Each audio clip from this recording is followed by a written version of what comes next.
I have never filmed in the living room before, and so my dog is just flipping out right now.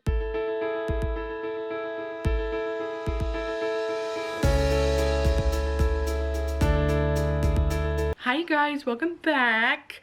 Today is going to be a fun little just cozy video, so I figured why not film in front of the tree, because it's just fun, you know? And it's cozy and it's wintry. So we have a little ambiance going, and basically today's video is going to be me giving you guys cozy winter reads that you can read this winter. 5 of them I have read myself, and 5 of them are ones that I'm looking forward to hopefully getting to this winter time. And let's just get into it. So let's go ahead and start off with one of my so far all-time favorite winter reads, and that is Little Women by Louisa Alcott. This is a special edition that I have just because I love it so much. I read this when I was younger. I think I was in middle school or going into high school, and I remember really liking it. I love the movie. It's one of my all-time favorites, both the 1994 and the 2019 movie. Love them both. They are just amazing. This book is full of so much stuff, and I think you don't understand that until you really get into it. So you're following 4 sisters that are in the family, the March family, and they have their own personalities. They're all so different, but yet they're so connected in the same way, and it's just so beautiful. You're just following them. They are, you know, wars going on. Their father is fighting for the war. Their mother is trying to help take care of soldiers and also make sure that she raises her daughters, and, you know, they grow up to be respectable women. And it's just chock full of so many good life lessons as well. There were things that when I reread this year, I just did not understand when I was younger. So I feel like you could read this book every single winter and learn something new from it. It's just amazing. So if you want something that gives you that cozy winter feel, you definitely will get that with this, with the setting, with it happens around Christmas time, and it's just the perfect like cozy winter read. But if you also want, you know, a deep meaningful read as well, you can get that from this book too. I think it's just baffling to me how many life lessons are in this book and how much you can learn from it. So I definitely highly recommend picking this one up. So for every book that I've read and recommend you guys, I'm going to basically take a book that I haven't read and recommend it as well, and tell you guys that I want to get to it too. And so the first one is Half a Soul by Olivia Atwater. This is supposed to be a very whimsical, magical fantasy book. From what I've heard, people said it's like Bridgerton meets Alcott, I'm pretty sure is what they say. So you get that fae vibe happening, but you also get like the Regency vibe from Bridgerton and things like that. And so I thought that was a really cool concept to have fae meets Regency. So I'm super excited to hopefully finally get into this one. I think there are like 3 or 4 out in the series by now. I'm honestly not even 100% sure, but from what I've heard, Olivia Atwater has very bingeable writing, and it's just a good time. So I'm super excited to get into this one. This one has a few different characters, so just so I don't mess it up, I'm going to read the back. It says, ever since she was cursed by a fairy, Theodora Eddings has no sense of fear or embarrassment, an unfortunate condition that leaves her prone to accidental scandal.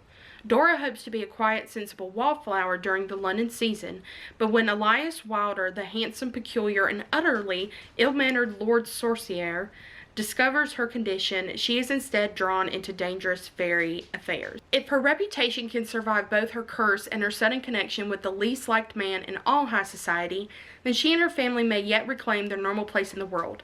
But the longer Dora spends with Elias, the more she begins to suspect that one may indeed fall in love even with only half a soul.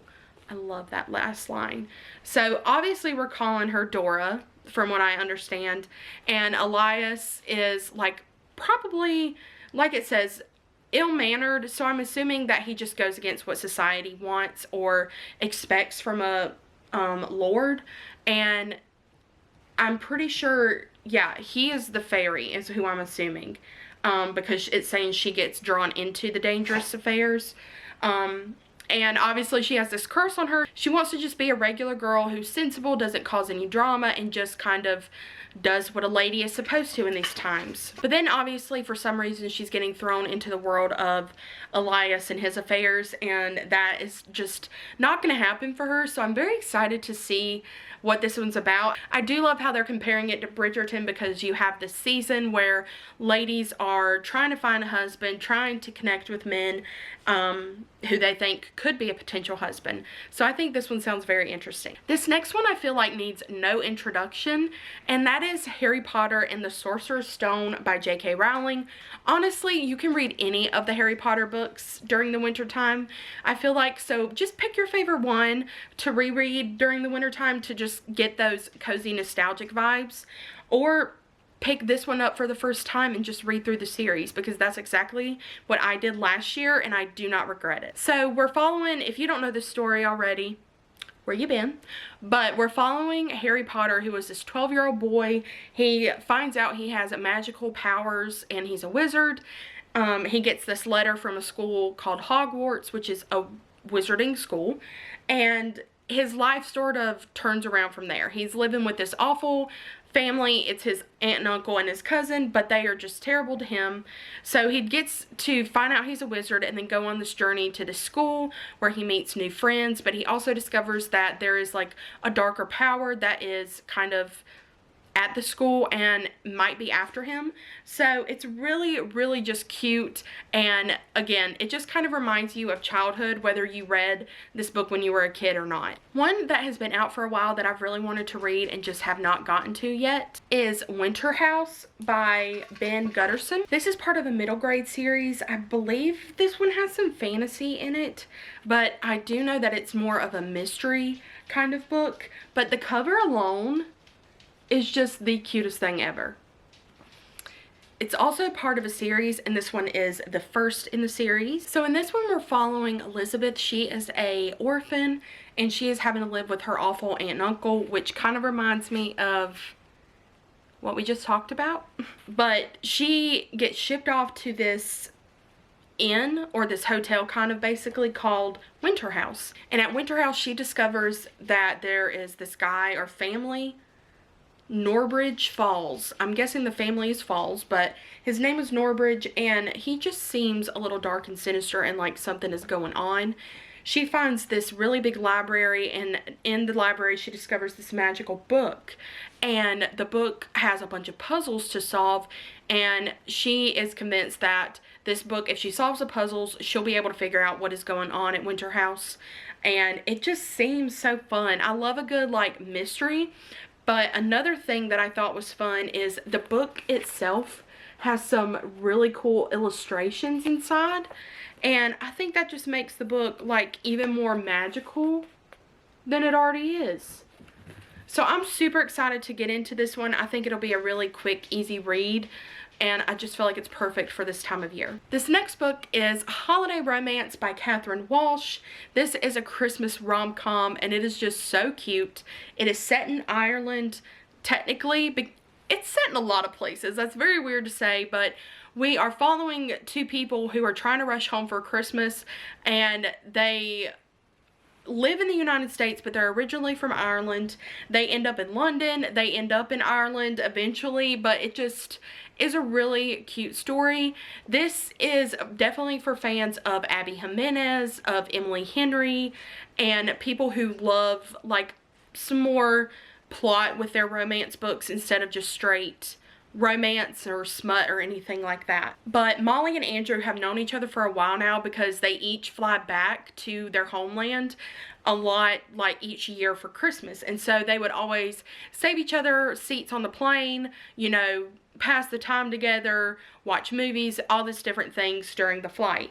And it ends up that they get stuck at the airport, and it seems like they're not going to make it home for Christmas. So they go on this kind of adventure to try and get there before, you know, Christmas happens. And they're also, you know, they're obviously spending more time together.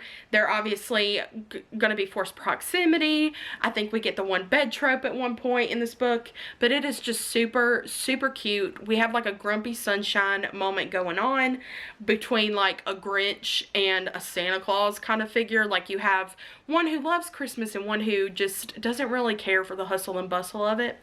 But this one is definitely worth reading. She just writes the coziest and cutest romances. This one is a middle grade fantasy book, and it is A Wizard's Guide to Defensive Baking by T. Kingfisher. I think it's technically young adult / middle grade. Maybe it's like in that in-between stage where you don't know if it still fits in middle grade, but I don't know. It's kind of hard to tell, but this one just seems so stinking cute. I absolutely love the little gingerbread man on here. But T. Kingfisher is known to write fantasy books, is known to write horror books, but definitely not this kind of genre. So I'm very interested to see what goes on in here. I've heard that it's just literally so cozy, especially around this time of year, because you're doing a lot of baking and a lot of cooking when you're obviously around the holidays. And so I'm super excited to get into this one. It just sounds so adorable. It says 14-year-old Mona isn't like the wizards charged with defending the city. She can't control lightning or speak to water. Her familiar is a sourdough starter, and her magic only works on bread. She has a comfortable life in her aunt's bakery, making gingerbread men dance. But Mona's life is turned upside down when she finds a dead body on the bakery floor. An assassin is stalking the streets of Mona's city, preying on magic folk, and it appears that Mona is his next target. And in an embattled city suddenly bereft of wizards, the assassin may be the least of Mona's worries. It kind of sounds like a cozy mystery meets fantasy, but in a children's book. So it's just magical, and I absolutely think it's so cute. I love that she can make gingerbread men dance, because who doesn't want to see that? Am I the only one who wants to see that? So I'm just ready to read some books that have those fantasy elements but doesn't require me to have a whole world built and be able to pay attention to every character and world building aspect of the book. So I've already recommended a romance read to you guys, but I feel like when I'm in the Christmas spirit, I just want to read Christmas or winter romances. So another one I'm recommending is The Simple Wild by K.A. Tucker. I read this for the first time last year, I believe. All of my books literally kind of run together. So I never know when I actually read them. But this one does take place during the winter time because you're in Alaska, there is snow, it's freezing, which is probably always true of Alaska, but like I said, it does take place in winter time. But in this one, we're following a girl named Calla who is dealing with a lot right now. Calla's mother left her father when Calla was very young, probably, I think it's like 2 or 3 years old, and she took off with her out of Alaska, but Calla decides to return to Alaska when she's 26 because her father is very sick, and she, you know, wants to go out there and make peace with everything. She has a lot of questions, obviously. She hasn't really, you know, she's met her father, but she didn't get to connect with him from a young age or anything like that. So she's just very confused and very doesn't know what's going on with her dad or anything with her parents' marriage. She doesn't know what went down. So Calla comes out there. Ren is her father, and he's in charge of this big, like, airplane business, basically, where they are the ones who send messages places. They are the ones who are helping people who get stranded. They are delivering supplies when they can, when like weather conditions are bad. And there she meets Jonah, who is a pilot for her dad's company, and he is ready for her to get the heck out of there. He is like, I can't handle you. You're a city girl. You are kind of annoying. You are not giving your father the time of day that he deserves. And Jonah just is kind of over her. But then, of course, we have like Jonah and Calla spending more time together. Calla's getting to know her father more through Jonah. And there's just a lot that goes on in this book. I shed tears. I smiled. I got angry. It's just one of those reads where I love this author and will be picking up more from her, especially in her romance department, because she reminds me of Abby Jimenez, Emily Henry, where you have those deeper plots and those deeper things that are happening in life that go into your book along with the romance. And the last 3 that I'm going to recommend you guys are fantasy books. If you're like me, you are obsessed with fantasy, especially in the winter time. I don't know what it is, but the winter time brings out all the good fantasy books, and I just want to read them all. So one that I'm dying to get to that I haven't is Down Comes the Night by Allison Saft. This book has been out for a while now, out so long it's had a reprint, obviously. And I have yet to read an Allison Saft book, and I think I own 2 or 3 of them. So we learned that Ren is a girl who has magic, and she is just very reckless with it. She does not follow the rules, and she has just not done magic well. And that has caused her to basically get kicked out of society, kicked out of serving the queen and everything like that, and it's even caused her to lose her best friend. So Ren gets a note from this lord from Colwick Hall. He has a servant who has this weird, like, bad mysterious illness, and he wants Ren to come and cure it, and she jumps at this chance because she thinks that she'll be able to redeem herself if she does this. So Ren, you know, travels to Colwick Hall. She finds out that it's very dark. She describes it as crumbling, icy wind, caved in halls, and the lord of this hall is just very weird, very out there, very different. But she figures out, you know, that this guy is not actually a servant, and he is this guy called the Reaper of Vesria, and apparently he's her kingdom's, like, big enemy. And he also came to Colwick Hall to redeem himself. And they both figure out, you know, we are here to redeem ourselves, but a lot of dark, weird things are happening here that shouldn't be happening. So they decide, you know, they have to come together if they want to make it out of this house, and they're just going to have to work together. But yeah, it looks super good. It starts out saying he saw the darkness in her magic, and she saw the magic in his darkness. So I am kind of in for this. It says it's a snow-drenched romantic fantasy that keeps you racing through the pages long into the night. So I'm ready. Bring it on. I think you can read this at any time during the year, but again, fantasy just reminds me of the winter time and the end of the year, and even the beginning of the year. So my last recommendation that I have read is Legends and Lattes by Travis Baldree. This is one of my favorite fantasies of all time. It is even labeled as a cozy fantasy, which I didn't even know was a genre until last year. So this book is so good. It's like a warm hug. This is taking place in a cafe. It says, after a lifetime of bounties and bloodshed, Viv is hanging up her sword for the last time. The battle-weary orc aims to start fresh, opening the first ever coffee shop in the city of Thune. But rivals old and new stand in the way of success, not to mention the fact that no one has the faintest idea what coffee actually is. If Viv wants to put the blade behind her and make her plans a reality, she won't be able to go it alone. But the true rewards of the uncharted path are the travelers you meet along the way.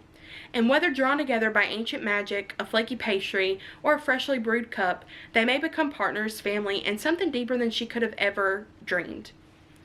This one, I think if you play D&D, or if you like fantasy where you have, you know, a succubus, an orc, you have a talking mouse, there's just so much in this book, but it literally just is the cutest thing, because it's literally an orc running a cafe. But there are a few things that happen that pique your interest, but it's just literally, like I said, it's basically a warm hug that you read. And the last book that I have to recommend that I am excited to get to this winter is The Witch Collector by Charissa Weeks, I believe is how you say her name.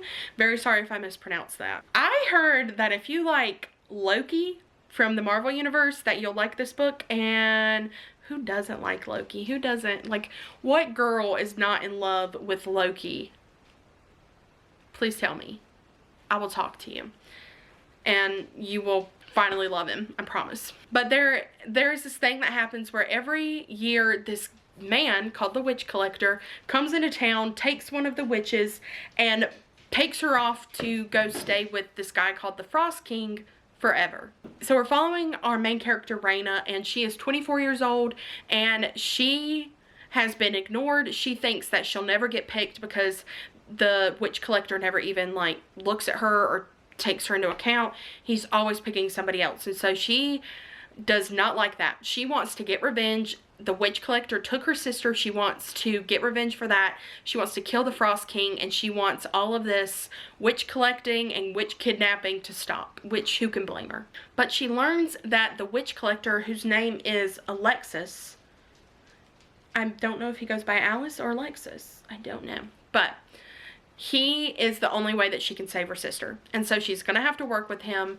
and she starts to, you know, the lines between good and evil start to blur, and she is starting to figure out maybe everything is not as she once thought it was, and she obviously starts having feelings towards this witch collector, which I love. You know, who doesn't love a witch hunter type of vibe?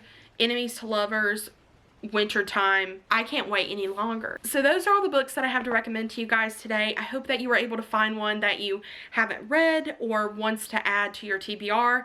Let me know down below. Let me know down below if you have read any of these, especially the ones that I have not read yet. Let me know what you thought of them, how they are, or let me know any winter cozy recs that you may have that I didn't add into this video so that I can put them on my TBR too. But thank you guys so much for watching this video, and I will see you guys in the next one.